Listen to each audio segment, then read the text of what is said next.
राजस्थान के पूर्व मुख्यमंत्री अशोक गहलोत ने महागठबंधन को लेकर बड़ा बयान दिया। इसके साथ ही एनडीए पर भी जमकर बरसे। नमस्कार, मैं हूं गीता और आप देख रहे हैं पंजाब केसरी टीवी। अशोक गहलोत ने एनडीए पर पलटवार करते हुए कहा कि महागठबंधन पूरी तरह से मजबूत और एकजुट है। मुख्यमंत्री का चेहरा तेजस्वी यादव होंगे, जबकि मुकेश सहनी डिप्टी सीएम बनेंगे। सुनिए बयान। देखिए, आप ये कोई अभी कोई इसका कोई क्वेश्चन होना नहीं चाहिए। अभी तो हमने कहा है कि तेजस्वी यादव जी के साथ में एक मुख्यमंत्री मुकेश सहनी जी का अनाउंसमेंट किया, और साथ में क्योंकि अलग अलग वर्ग बहुत है यहाँ पे बिहार के अंदर, तो वर्ग और समुदाय को देख करके और बन सकते हैं। बस ये हमने कहा। क्या ये कांग्रेस के कोटे में रहेगा?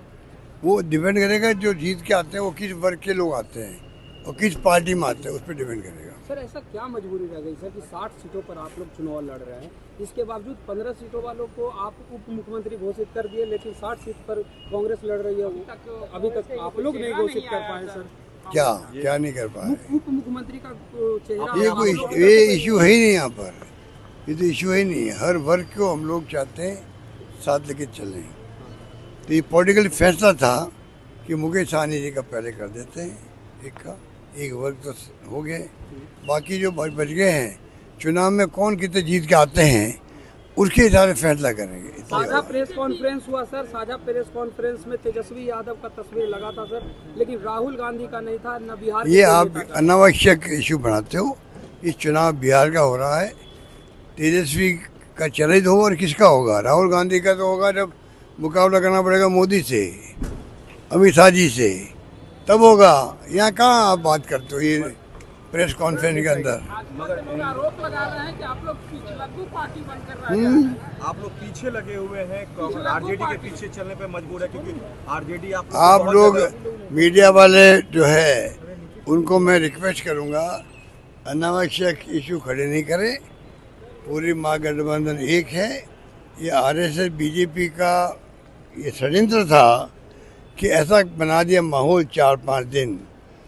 अशोक गहलोत ने कहा कि कांग्रेस का उप मुख्यमंत्री चेहरा होना कोई मुद्दा नहीं है। महागठबंधन में तेजस्वी यादव सबसे जरूरी चेहरा है। उन्होंने आगे कहा कि राहुल गांधी का चेहरा नरेंद्र मोदी के सामने जरूर नहीं, लेकिन बीजेपी और आरएसएस इस मुद्दे को षड्यंत्र की तरह बढ़ा चढ़ाकर पेश कर रहे हैं। सुनिए बयान। जैसे कि महागठबंधन तो बिखर रहा है, तमाम लोग आपस में एक दूसरे के सामने खड़े हो रहे हैं, जबकि 5 सीटों पर खड़े हुए हैं आरजेडी और कांग्रेस वाले। कुछ आरजेडी और सीपीआई होंगे, कुछ आरजेडी और वीआईपी होंगी। माहौल ऐसा बनाया मीडिया ने जैसे कि सब जगह झगड़े शुरू हो गए। नहीं, पार्टी तो गठबंधन ही खत्म हो गया है। आपने खुद महसूस किया होगा। ऐसी बात थी नहीं। जो आपका ये सोशल मीडिया है वहाँ भी खबर आने लगी इस प्रकार से। ऐसी बात कभी थी नहीं। ये बात है फ्रेंडली फाइट की नई बात है हिंदुस्तान भर के राज्यों के अंदर। कई बार इत्तेफाक ऐसा हो जाता है कि आप खड़ा करना पड़ता है आपको।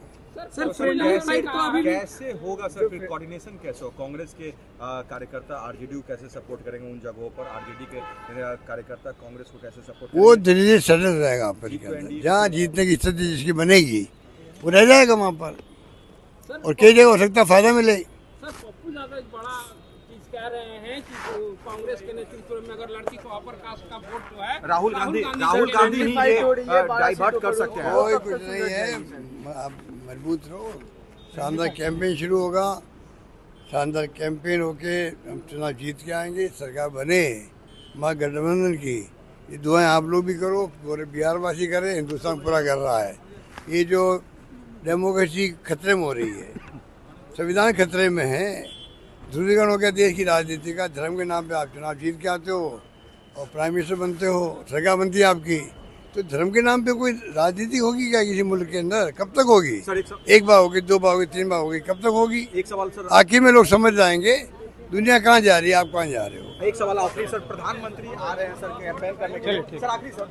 गहलोत ने कहा कि महागठबंधन के घटक दलों में मतभेद की खबरें मीडिया में जानबूझकर फैलाई जा रही हैं, जबकि सिर्फ 5 सीटों पर ही घटक दल आमने सामने हैं। उन्होंने बीजेपी पर आरोप लगाया कि धर्म के नाम पर राजनीति करना उनकी पुरानी आदत है, लेकिन अब जनता बीजेपी की असलियत समझ चुकी है। पंजाब केसरी टीवी के लिए पटना से संजीव कुमार की रिपोर्ट।